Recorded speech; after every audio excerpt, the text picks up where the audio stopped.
Hello everyone. Thank you so much for joining us. We're gonna get started as we are watching attendees join the call on Zoom and on Facebook. Welcome.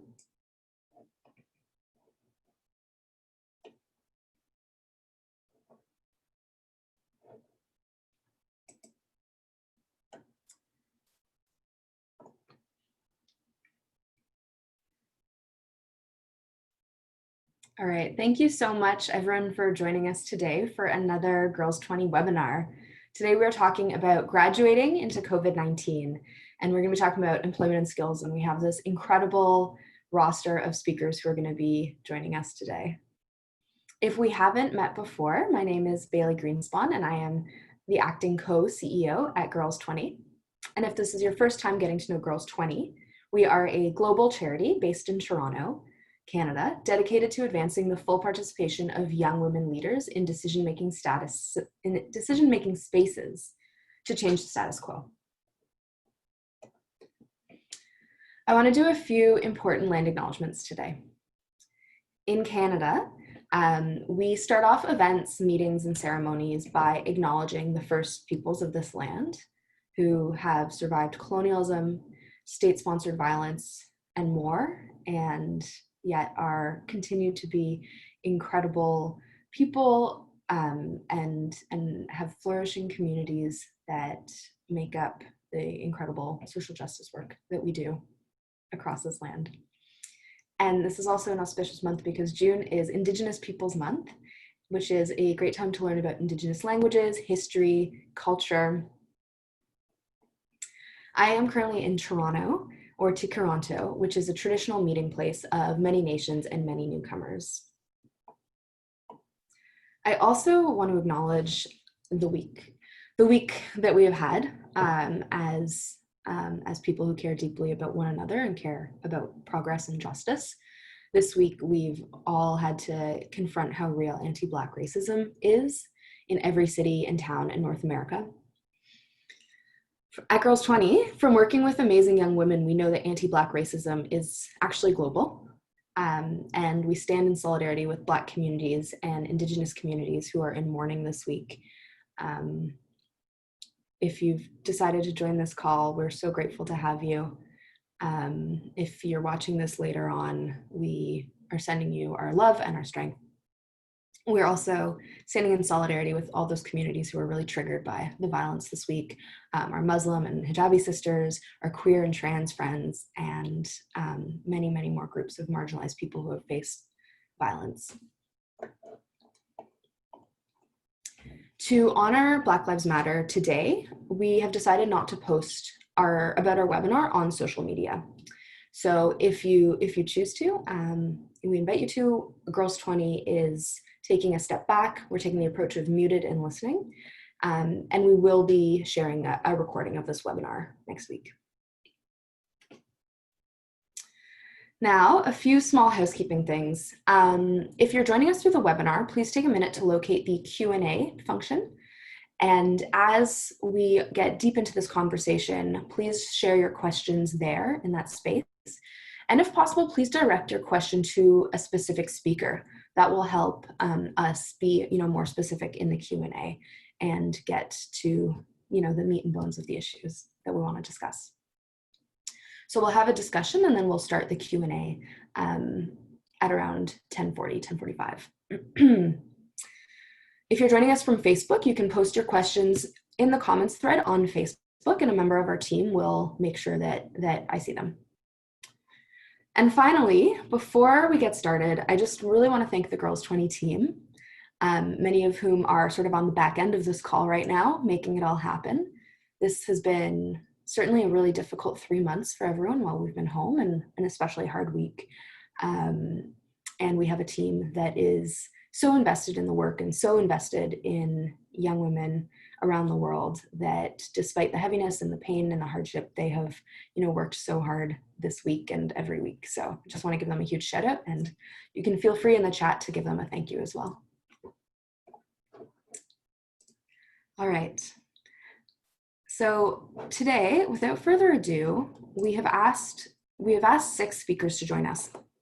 One speaker from the UN Women, was not able to join at this time, so we recorded a conversation with her to frame up the conversation about employment and unemployment. I'm going to play that, and then I will introduce our speakers.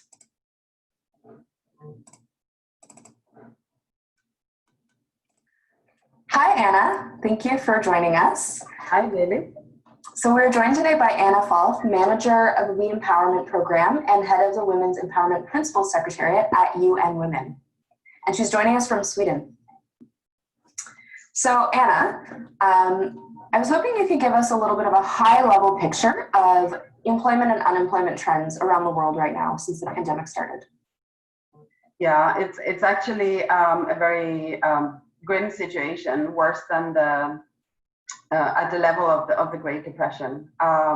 It's really going up, the unemployment of generally among adults, among women, among men, but the highest than ever for youth unemployment. So it is a challenging situation that we are confronted with these days. Mm-hmm. So that is the not great news, and I think that many people on this call will not be surprised to hear that. But I think there are some uplifting components. Can you talk a bit about sort of different sectors that have weathered this pandemic differently? Yeah, I think that what we have been discussing for quite some time around the future work and the need to be digital is really come to the forefront in this crisis. We have seen that some companies have actually even grown during this crisis because they have, I mean, you could see Amazon everywhere. Everyone is receiving boxes from Amazon. You have other companies that really flourish, the stocks going up. And then you have other sectors, of course, depending on whether you have been considered essential or non-essential. But I think the red thread through all of this is really around how digital you are. Mm-hmm. And from my own observations, I can see that those vendors or those retail stores or services that I've been seeking out in the past, I have received email from because they already have my email address. Many of them don't. The dry cleaner, the nail store don't have my email and haven't been able to communicate with me. So having a database of emails to really communicate with the consumer has really shown a difference for those that have been able to deliver on the curbside, or even a local restaurant have been saying, you know, if you want to have a steak today, you can come and pick it up because they had my email address. And those are the ones that have been thinking about digital before, that have either a reservation or a appointment in a digital format on the website that you go in and you book your appointment online. And then you have those that haven't communicated at all. Then among those that actually have collected those emails and have been digital and communicating previously, have also been able to innovate a little bit more. And I mentioned to you earlier, Bailey, that my hairdresser have come up with different solutions. So initially, they wanted to do home services, and then they were told by the government that that would be illegal. So then they came up with the fact that they had stored the information of people's color choice. So their preferences were also captured in the database. So they were able to say, oh, if you want to have your color for your hair delivered, or that you want to come and pick it up, we know your preferences and we can meet your demands.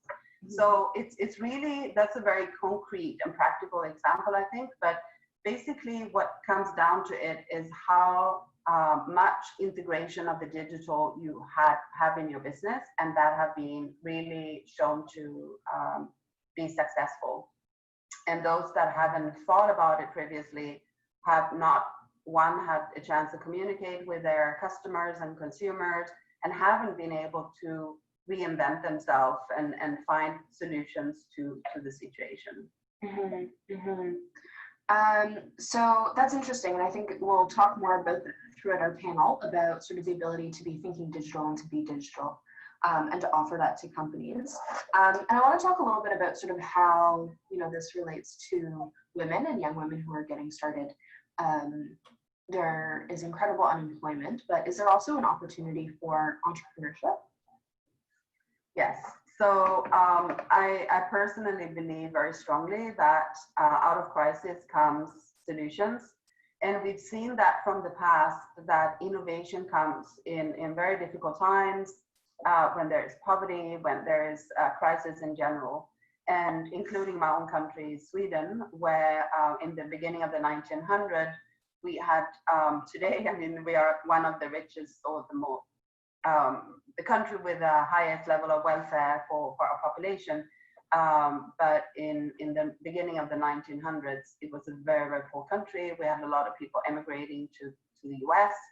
And, but at the same time, there was a lot of innovation, and many companies are large today because of that crisis. So I don't think that necessarily it's all bad. There are glimpses of hope in this crisis, where the greatest ideas comes because you want to solve a problem. And the enterprise that is the most successful enterprise is those that actually try to resolve problems. If you just want to create a demand that you are then trying to fill, that newly created demand, you might not be as successful than if you actually solve. So I think actually sit back and think, how can I take action to resolve the problem that has been bothering me for quite some time? And now, in the face of unemployment, there is time to actually make something out of that. Thank you so much. So we're going to use that to set up sort of the questions with the next round of speakers. And I just want to thank you for taking a few minutes this morning on behalf of UN Women to join us. Of course, thank you so much.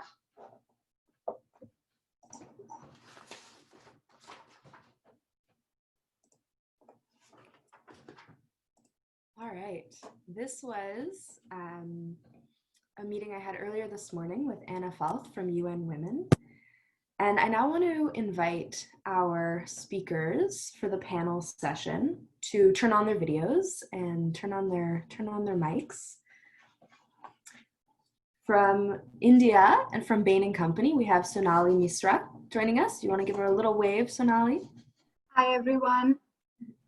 From Canada and from Odgers Bernston, we have Jason Murray.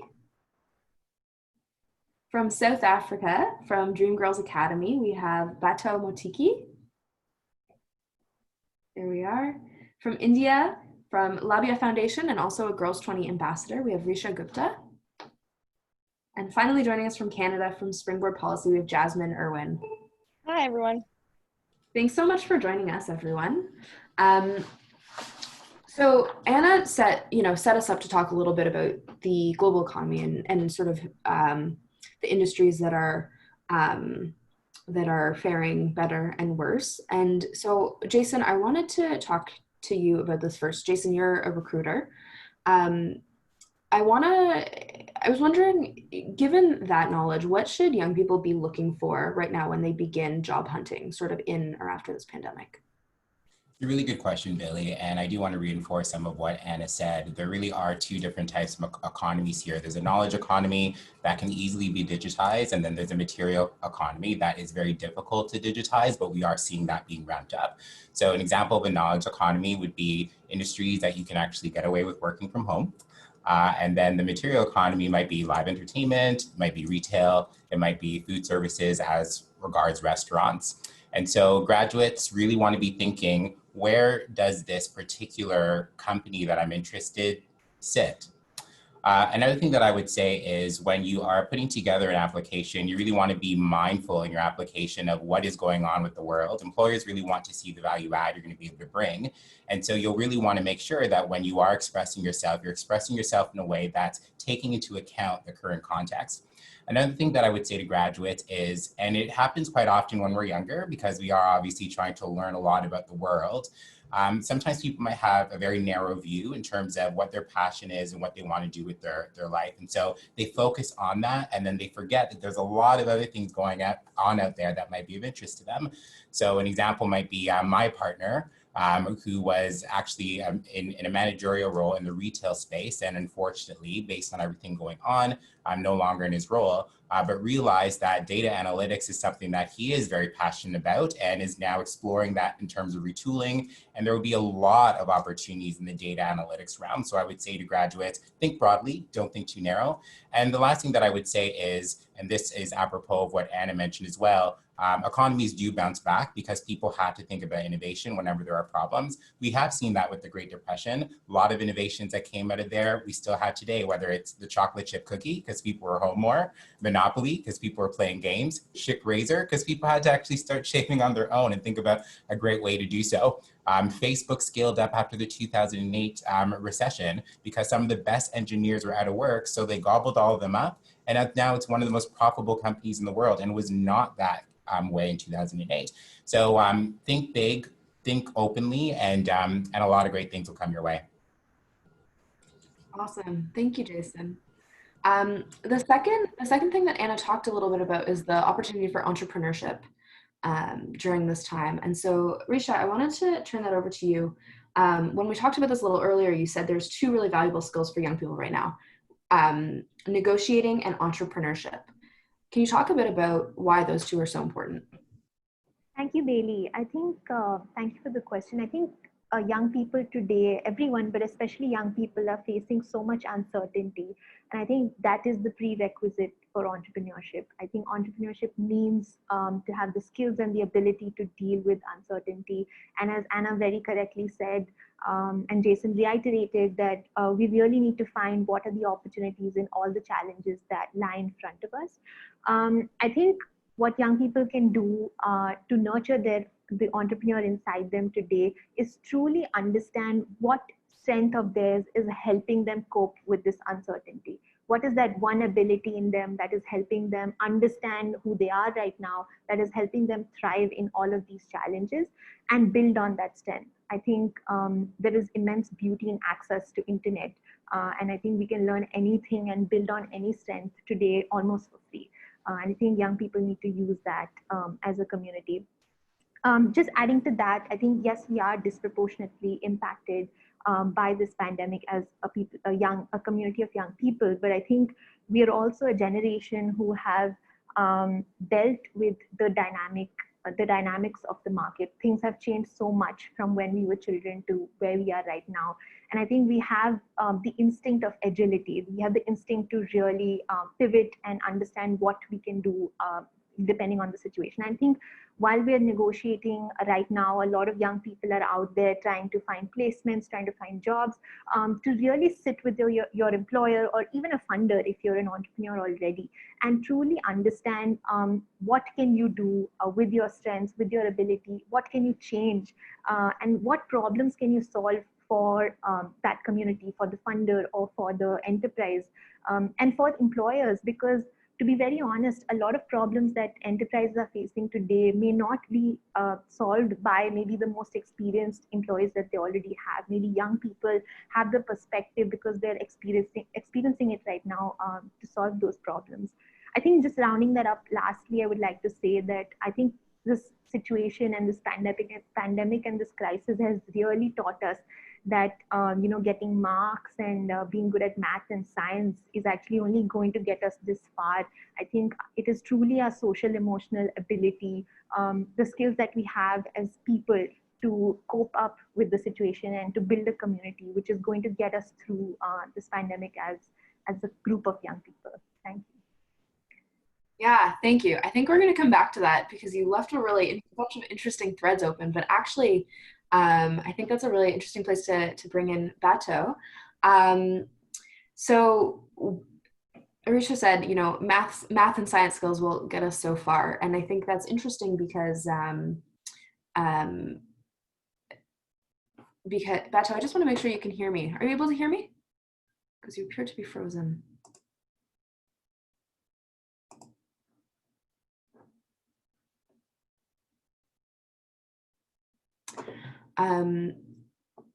All right, we're gonna wait for her to rejoin or to unfreeze. Bato, can you hear me now? Well, the joys of working, all of us from home, from all over the globe. We're so close.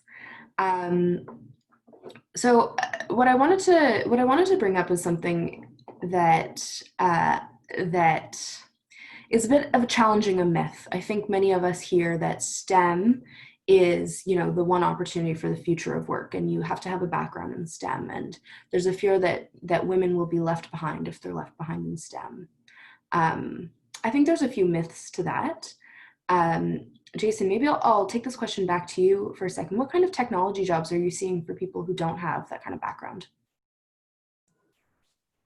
Well, I think Richa mentioned something that is very important for people to keep in mind. The tools are out there for us to learn whatever it is we want to learn. And we really do have to take advantage of this incredible thing we call the internet. We are meeting, like you said, Bailey, from all over the world, you know, from home, from different parts. And we do have many, many platforms that allows us to leverage whatever it is we would like to know about so that we can actually apply that to the future of our work. You know, this is a really, really important time. And I'm a cisgender male here, and thank you so much for having me speak to you. I am a fierce ally of women. And, you know, we've had a couple of different revolutions. We've had the Industrial Revolution, we've had the technological revolution, apropos of what you just brought up, Bailey, in terms of technology. And this next revolution, in my view, is a revolution where underrepresented voices, such as women, are able to make sure that their voices are heard, because the creativity that is going to come to companies based on not hearing from certain groups is going to transmogrify every organization all around the world in everyone's lives. So I just want to say, not just technology, but the people. So this is all great, everything that Girls 20 does and everything that everyone else is doing. And I am just a fierce, fierce advocate of every single person here.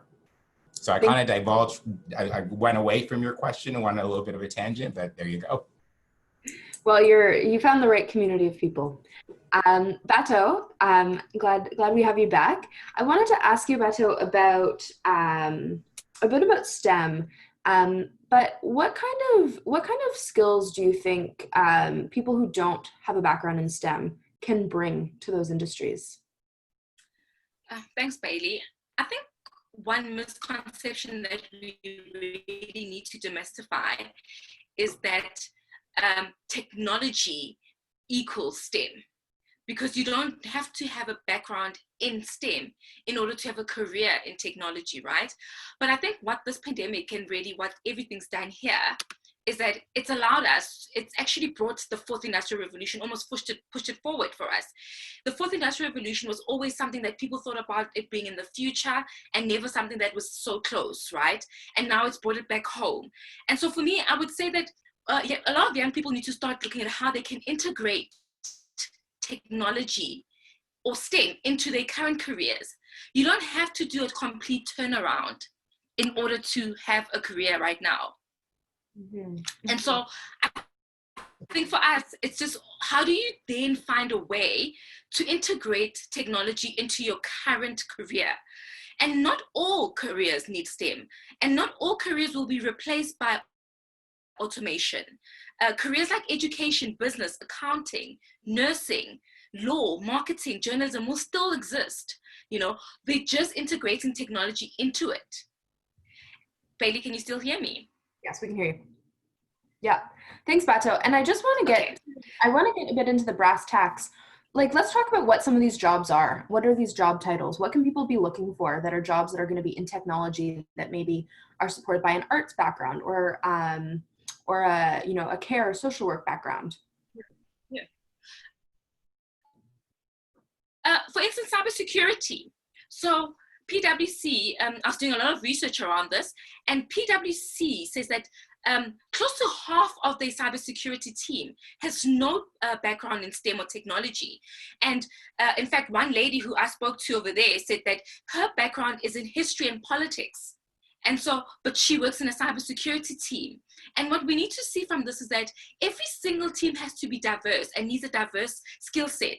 And so you always need different strengths and expertise in order for a team to operate at its best.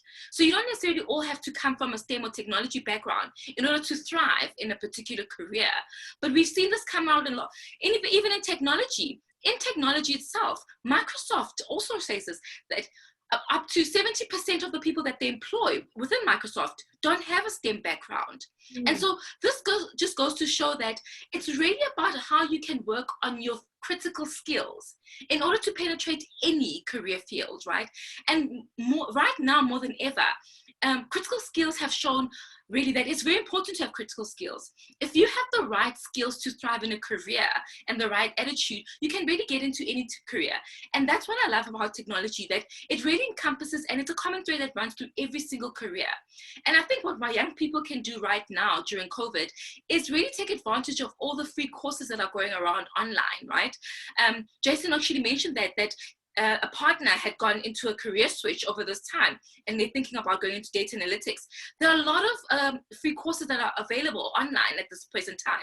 And so what you need to do is acquire a skill that you can use within your own career or within your own studies and what you study in order to pivot you into the next level, because that's what you need. You need an added extra, and you need to be more competitive in this stage.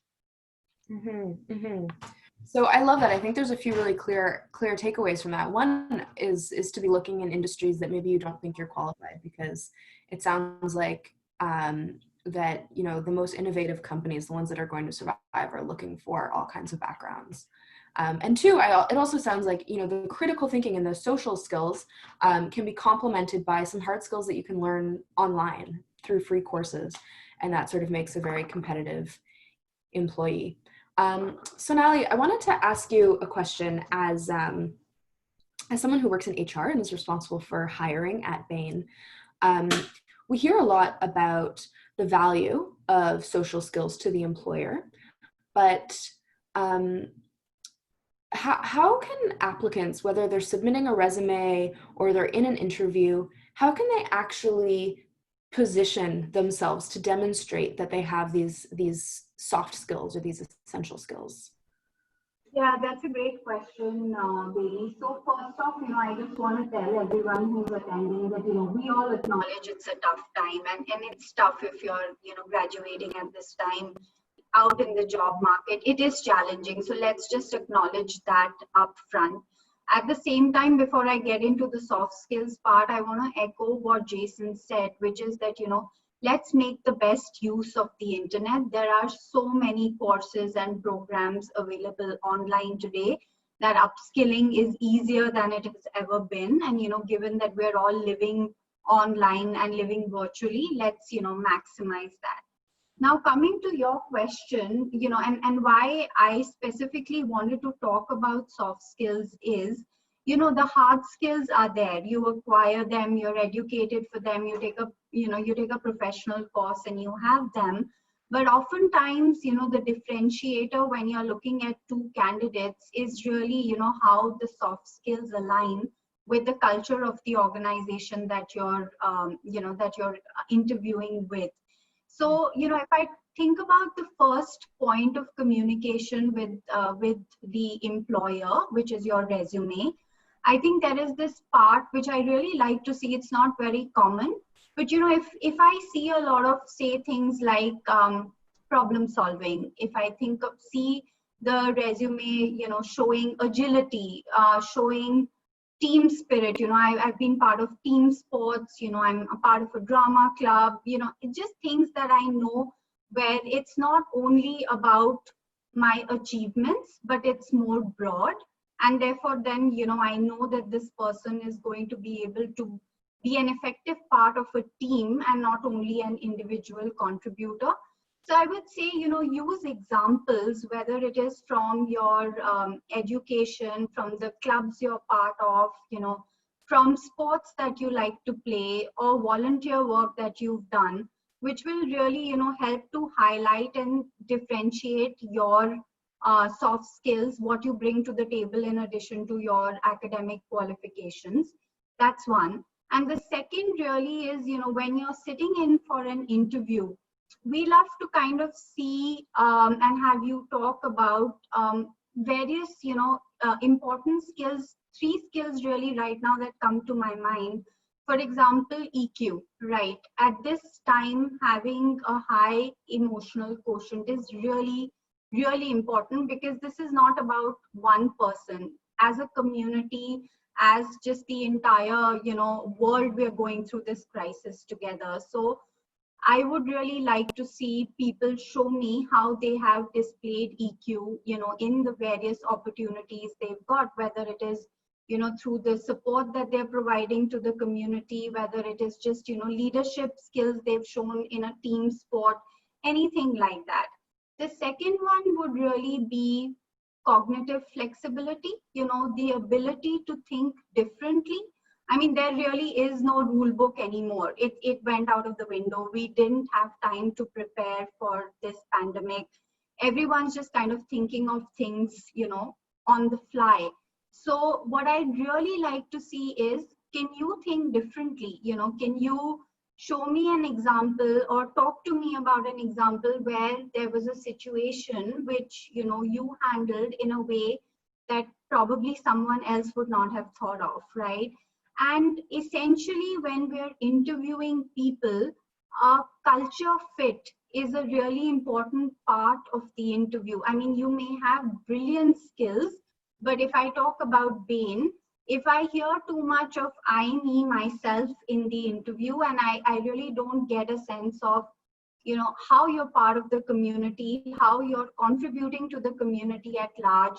It could be very small things, but those all add up to have us feel that, you are better suited to our organization than somebody who is probably has a very different set of soft skills which may not align for us. So I'll give you another example. If there's a startup, right, that you're looking at joining, or like Richa said, or there's a fund that, you're looking to kind of get invested in, they're going to look for a very different set of soft skills. They will want you to be scrappy. They would want you to be able to deal with ambiguity. They would want you to be, able to be charismatic and kind of, pull people towards your idea. So I think soft skills in relation to what you're going to do or what you're aiming to get into as your, chosen field is going to make a key difference when we're interviewing folks or when we're looking out for talent. Mm-hmm, mm-hmm. Thank you so much for all those helpful insights. I want to bring Jasmine into the conversation. Jasmine comes from a slightly different sort of sector or world, from the world of politics and policy. And I think as much as we understand that technology companies are going to be in high demand in the next few years, public policy is also in high demand. And I'm seeing an urgency right now to find big policy solutions to big problems. Jasmine, for people who are thinking about getting starting a career in that sector, what do you think they need to know? It's a great question. First of all, I would echo what Sonali said in that I don't want to sugarcoat things. And I know for new graduates, when I was a new graduate getting into things, people would say, oh, no, you'll figure it out. And I'm like, actually, it's kind of tough to break into an industry. And I know that right now is especially hard to break into any industry. Policy in particular tends to be affected by economic recessions. It's a sad irony that often when we need public policy the most is when there's the fewest funds available to actually fund those initiatives. And it's also tough for women in policy because we know that this particular economic crisis already is affecting women differently. And that's because of childcare, that's because of industries that are dominated by women being impacted more adversely by changes to industries. So it's something that we want to be mindful of for women going into policy. We need women more than ever in decision-making roles and being a voice at the table, because we understand that we will need to keep women front of mind as we look to public policy solutions to COVID and beyond. Something that I think would be important to know, transitioning now, something I would have said to people before COVID is that a good way to get into policy and politics is through relationship building. And often I would recommend that folks do that through either volunteering or informational interviewing. So volunteering could look like knocking on doors for a political party that you were interested in. It could look like getting involved in a community organization and meeting people who are involved in organizations that way. And the second way is informational interviewing. So asking someone for a coffee who you think is in an interesting organization or an interesting role, and asking them to talk not just to get a job, but to find out with genuine curiosity about what their path has been, what they like about their job, what they dislike about their job. And those conversations are a mutual exchange of information, not just for them to learn about you, but for you to learn about whether or not that job or that industry would be a good fit for you. However, in COVID, obviously things are a little bit different. It's harder to pop down to your local MP or MPP's office and help out. So that in some ways is a disadvantage. However, in other ways, it also can be an advantage in that when you are trying to get involved in organizations that are not in your backyard, there might be volunteer opportunities that you can do virtually for the first time. And also when you're trying to have conversations with people, often kind of social niceties would be that you would ask someone for coffee, so you were kind of restricted to people who were in your own, city or area, whereas now everyone's virtual. So if someone's across the country and you think they're doing something cool, people are much more primed to be accepting of, yeah, I'd love to chat with you over Zoom or over the phone. So in that way, I think that those kind of informational interviews can still be a really valuable tool to think about the future. And what those conversations do is they give you information, and they also help plant seeds for relationships that might be useful way down the line. For me personally, I've asked people for coffee, had a lovely conversation, and then had opportunities where years later, I had a job where it turns out that that person worked there, or they knew someone who worked there. And in my experience, 85 to 90% of the time, people are more than happy to be able to help out. It's a strange trend, and they've done psychology tests. Once someone has granted you one small favor, they're much more likely to want to help you again. And we're not sure exactly why that is, but building that rapport and building your network is something that can be tremendously helpful as a long-term strategy to help build the kind of career that you want. Other panelists have talked about the idea of accessing online research or online, upskilling opportunities and making sure that you have the skills necessary for a job. The maxim I've heard before is that success is when preparation meets opportunity.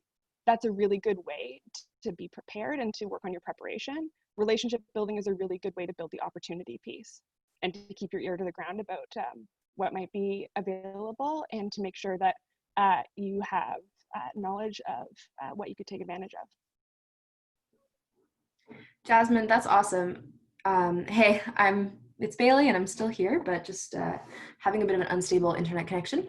That's really awesome. And I think it's worth noting that in addition to the fact that people want to give, that people like being asked, I think, specific questions about their career. So sort of, I tend to find that there's a big difference between being reached out to say like, hi, can I ask you about your career and how I can achieve it, versus, I see that you did this and then you became this. Could you tell me about how you skilled up to become, to enter that role? So I think doing a little bit of research on people and being able to ask those specific questions goes a really long way. Eh? Yeah. Absolutely. Mm-hmm. And also thinking through not only doing some research on their career, but also asking more meaningful questions and doing some of the work for them, instead of just saying, tell me about yourself or tell me about your career path. Saying, what are, things about your work environment that you really enjoy? What are things that you find challenging? Asking open-ended but specific questions helps people drill down into the information that you want to know and helps conversation flow more easily. Because Unless you are a much more, I guess, gregarious person than I, starting a conversation cold with someone that you don't know can be really tricky, but having good questions ahead of time can build rapport really fast and get around some of that more awkward beginning. Thanks so much, Jasmine. I'm on a new Wi-Fi network, so we'll see how it goes. So I wanted to, there's some amazing questions coming in from the Q&A box, and if you folks have questions, please send them in, and please try and direct them to specific speakers. This first question that I absolutely love for Risha is about building confidence, and your organization is dedicated to sort of building the social and emotional skills, and I wonder if you can share a little bit about how you build confidence, and maybe there's something that we can learn about sort of building that in ourselves. Thank you, Bailey.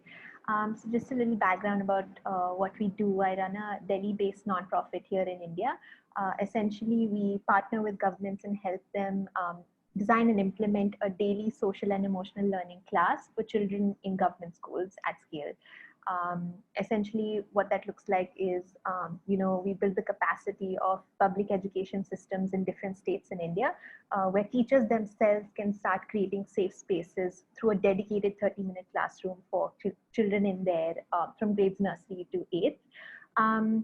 So Bailey, specific to your question, what we do and what we have learned over the past 3 or 4 years that we have been working is how a combination of how children learn and how an environment where children are at the center can really help build confidence. So how we do it is through a set of mindfulness, stories, activities, reflection, expression, and understanding really how each child in the classroom can get up and reflect and share their answers, how they can really trust the teacher, how the teacher-student paradigm, the relationships that we currently have can shift a little bit to the positive side, and truly get in a space where children start to share their vulnerabilities, where teachers start accepting their mistakes, teachers start making an equal playing ground for each child in the classroom, no matter where they come from. So essentially, this is what we do, and I feel like one of our major outcomes is building confidence and actually nurturing conscious decision making among children, which I think is a narrative or a conversation that is so important during these tough times.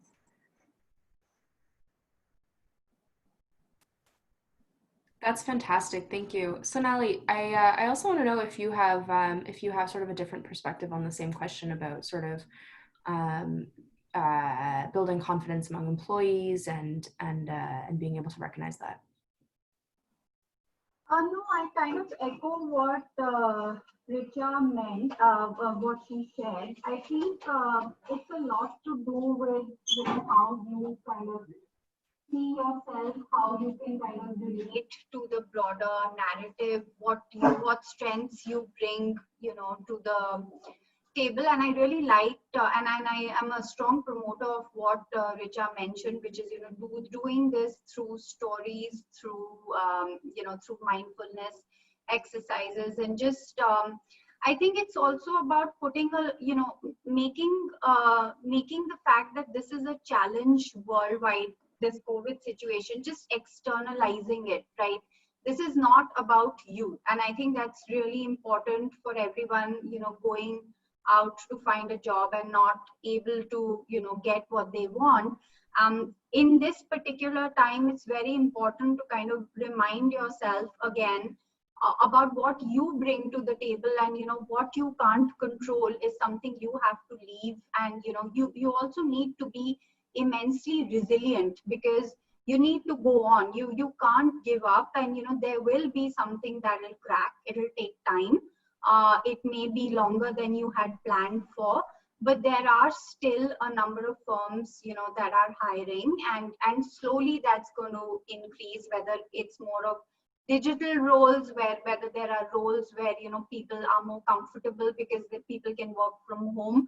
But there'll be a lot of stuff that will open up slowly. It's not obviously at the scale that it is in a normal economy, or in a normal situation which is without a pandemic. But I think the key, and this is what I tell everyone who feels like, you have a lot of reach outs on LinkedIn saying, I am not finding a job, it's affecting my self-esteem, all of that. But it's really about, keeping yourself centered on what you bring to the table and externalizing the stuff that you can't control. And, journaling is one thing that I would highly recommend. Like, keep a regular journal about what your strengths are, and like revisit them every day. Keep building your confidence.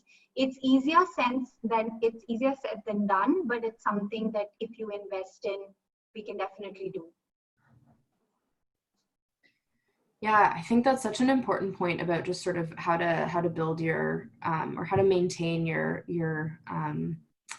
ability to just keep pushing. It's certainly, I think, even in the strongest of times in the economy, it's always hard. It's hard to break in, it's hard to move jobs, and it can test your confidence and your self-esteem. So that's really awesome advice, to keep sort of recording your strengths. I love that. Bato, I think that there are probably a lot of young women who are eager to skill up and to get skilled, but might not have access to technology, or might not have access to sort of knowing where to look.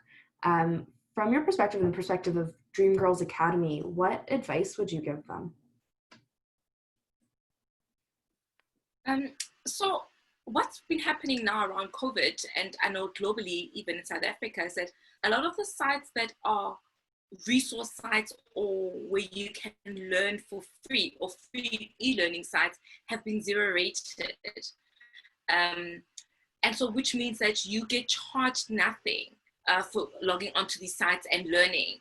And it's something that our government, and I know some governments around the world, are also working really hard towards doing that, because education really should be free, right? And everyone should get access to education. And so that's one of the things we are advocating for, is zero rating of sites that are for e-learning and that are ready for upskilling young people. Because if we can't give people connectivity, then it's like, I think now connectivity is like a basic human right. It's really come to a point where it's like water and food, where you need to be connected in this world now in order to progress. And so I think young people should be advocating for connectivity to be like a basic human right, because that's what it is. But I also want to mention that, Bailey, I read a research paper about a couple of weeks ago around just how young people are using connectivity, and what they're using it on. And I think a lot of focus needs to also be made around advocating and teaching young people on how to use connectivity or data as an enabler, and to help them progress. A lot of young people are using connectivity for social media and for other platforms, really. Research came out to say that TikTok subscriptions and TikTok viewership has actually quadrupled over the past 2 months or whatever during the pandemic, which goes to show that, that's also young people, mostly around the ages of 14 to 26, which shows that more young people are actually indulging in TikTok and using connectivity for those type of mediums where they could be using it to empower themselves. So I think a conversation also needs to go around how are we using connectivity and data connection to enable ourselves and empower ourselves, instead of really using it for things that are really not benefiting us in any way, right? And that's one thing I'd like to land with a lot of young people, is that, as much as organizations like ourselves, like Girls 20 or any other public policy organizations are out there to assist you, but you also need to find a way to assist yourself. And not everything is online. One thing that I want to also touch on around technology and all the digital skills that you need, data is a big thing that has come up now, pre-pandemic and even now, and post-pandemic. But data really stems from one simple program, Excel. Excel comes standard with most devices.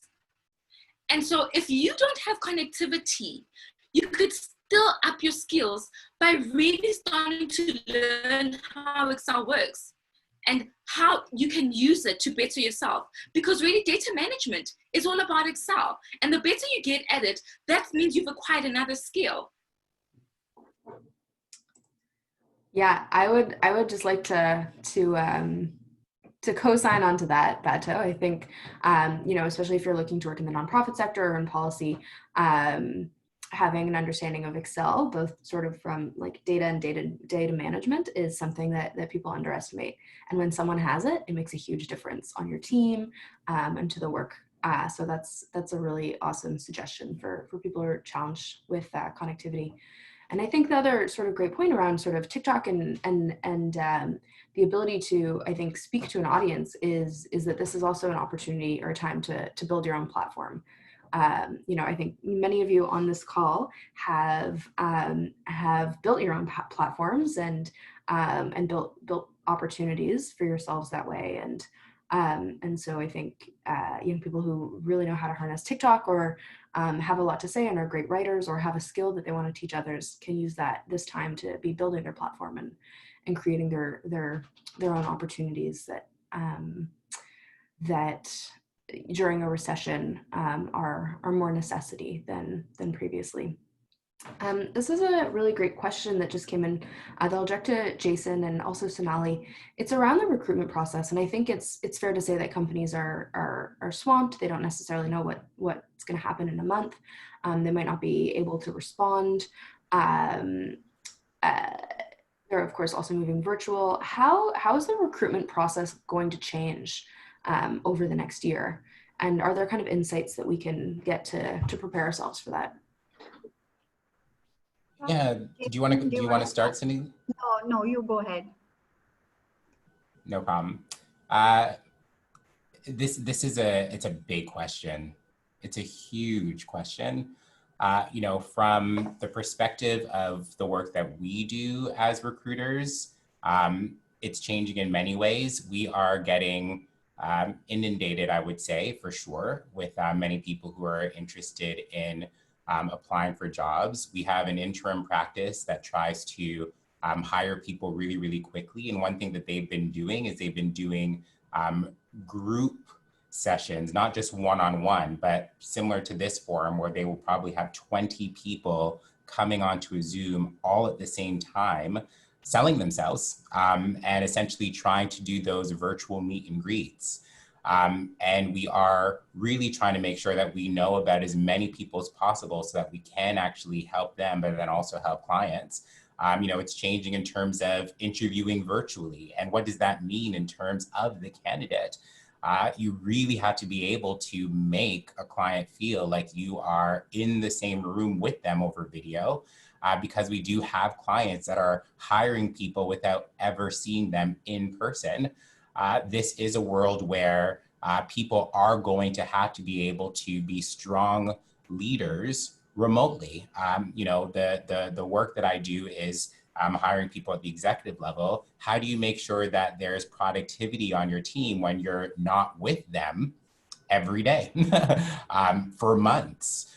So the recruitment process is certainly changing. The expectations on candidates are certainly changing as well.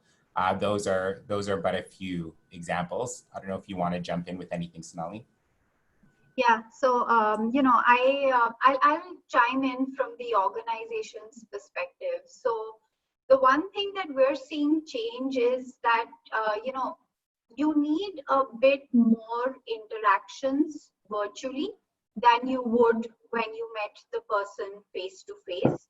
So if I were to kind of meet someone and spend say 45 minutes with them face to face, I would probably be able to take a decision which was something which I'm comfortable with. But then when we're doing this virtually, I have seen the tendency to want to have a couple more interactions because you just want to kind of get to know the person a little better. You're not really able to gauge body language.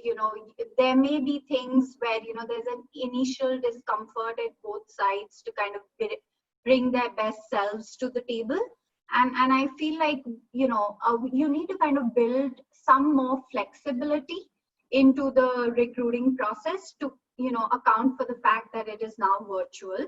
So that's one. The second thing is about evaluation. So assuming, we're giving somebody an internship, and then, of course, they're working remotely with a team that is already kind of knows each other, has worked with each other before COVID, and, they're bringing this new person who's never really known the team live. How do we kind of make sure that the intern is set up well, and that, there is enough remote investment in making sure that the person is actually set up for success?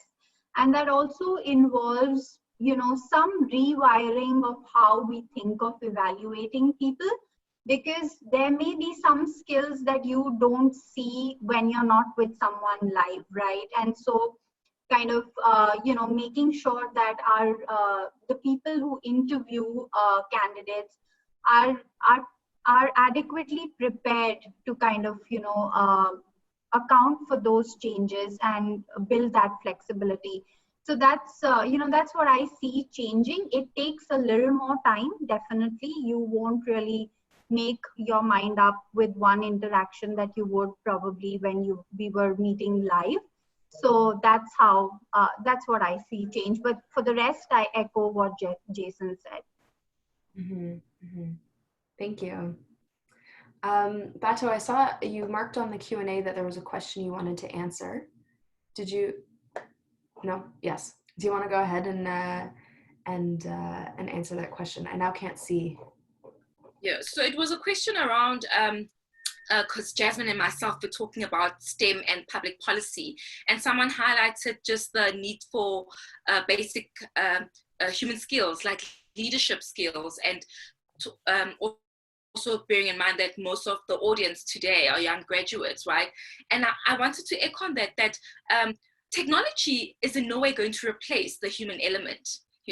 Technology is actually going to be an enabler, and Jason is I think he's agreeing, right? Is that the technology can only do so much, and robots or AI can only do so much. And so as a human, you still need to ensure that you work on your personal or interpersonal skills, your leadership skills, your communication skills, how you work, your team skills, how you work with others, how you communicate your point forward, right? And it's something that we have to learn to do. And also being a graduate during COVID, where now we are all in lockdown, and so which means we have minimal interaction with people face to face. So come next year, you have to work with your colleagues that you probably haven't met before, but have been working with them for a short amount of time. That also now you need to start working on all those skills. How do you ensure that you still bring in your personality and your people skills into a job? Because a robot will never, and technology will never be able to replace that. And so to a certain degree, we are humans, and we still want to interact with humans. No one wants to interact with the robots. And I think what the pandemic's done in being under lockdown is that we miss our colleagues and we miss interacting with people, right? And so many times when you're in the office, you're like, oh, I wish I could just work on my own. I'm such an introvert. And now you're at home and you've got no one around you, like, oh, I miss my colleagues. I want to interact with people. So really, you still need that human element. And it brings me back to Jasmine's point as well around networking. Networking is a human element. A robot cannot network for you. Technology cannot network for you. This is something that you have to do, you have to take on upon yourself and say, oh, let me hit up Jason and chat to him and ask him something, right, or Jasmine.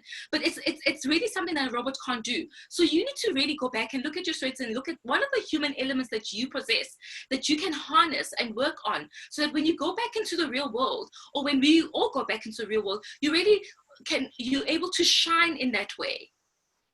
Mm-hmm, mm-hmm. Thank you, Bato. And that reminds me of something Jasmine told me when we spoke earlier this week around networking, which is, that often people want to network with, the CEO or the VP, but really that might not be the right person to be trying to network with. Can you talk a bit about that, Jasmine? Yeah, absolutely. I think exactly what you just said is that often when we're networking, we are drawn to the folks that are the most visible to us, and that might be someone who's a CEO or a VP. And often those people are, still have great things to say and are generous of spirit and have great experience, but they also have a lot of time constraints. They have a lot of, demands that they're trying to meet, and may just be less likely and therefore are unable to take the time away to meet with you. And they also likely have entered the job market, in some cases decades previous, and things have changed a lot since then. So for advice for new grads, speaking to someone who is a more recent entry to the organization or industry that you're interested in is probably going to get you more recent information. They might have more time to engage with you. And also folks who are earlier on in their career are often really excited to have the opportunity to share and to talk about their experience. It's a human reality that we love to talk about ourselves, most of us. So if you say, hey, can I meet you to have a conversation? Can I call you? And really genuinely ask you about your insights and your experience, people will be more likely to have the time, be excited by the prospect of getting to talk about themselves, and have the kind of recent trajectory to be especially helpful to you. Thank you so much, Jasmine. And I think on that note, we're going to wrap up. This has been such a fruitful discussion, and there are another 27 questions that we weren't able to answer. I'm so sorry to everyone whose question wasn't answered. I hope that everyone got at least one or two nuggets from this discussion. I got like 40 different nuggets from this conversation. We'll be recording this and sharing it next week on our website. We'll also be writing up some of the notes into a blog, so you can take a look there if there are things that you missed, or if you want to share this with your own networks. And I really recommend, there are so many young women in this chat room right now who are, a valuable network to one another. And so use this opportunity to network with each other. And yes, and please reach out to any of us. I think we're happy to answer any more of these questions. So I want to say thank you so much to our speakers. Don't hang up just yet, because we're going to take a picture right afterwards. But they've all donated time during this week, and we know that being on Zoom throughout the day is especially draining. So we really appreciate it. Really appreciate you sharing your expertise with us. To the audience members, we will have our next webinar on June 26th. It's going to be tied to some research that we're going to be releasing around global activism called Rising Women. And we'll be talking to some of the women in our network who are part of that research. And we'll be following up in July with a webinar that really, I think, dovetails nicely off of this conversation about branding yourself. Learning how to use LinkedIn and learning how to be a bit of a thought leader yourself. So stay tuned, subscribe to our newsletter to stay updated on our upcoming webinars, as well as the other work that we're doing. And thank you so much for joining us today. And now I'm gonna do a screenshot with the speakers. So if everyone can just kind of look at the camera and smile, oops. And I also have to do that while doing this. Okay, so 1, 2, 3, smile. Beautiful. Thank you so much. All right. Thank you, everyone. Have a really wonderful weekend. Take care. Thank you. Thank you so much. Thank you so much.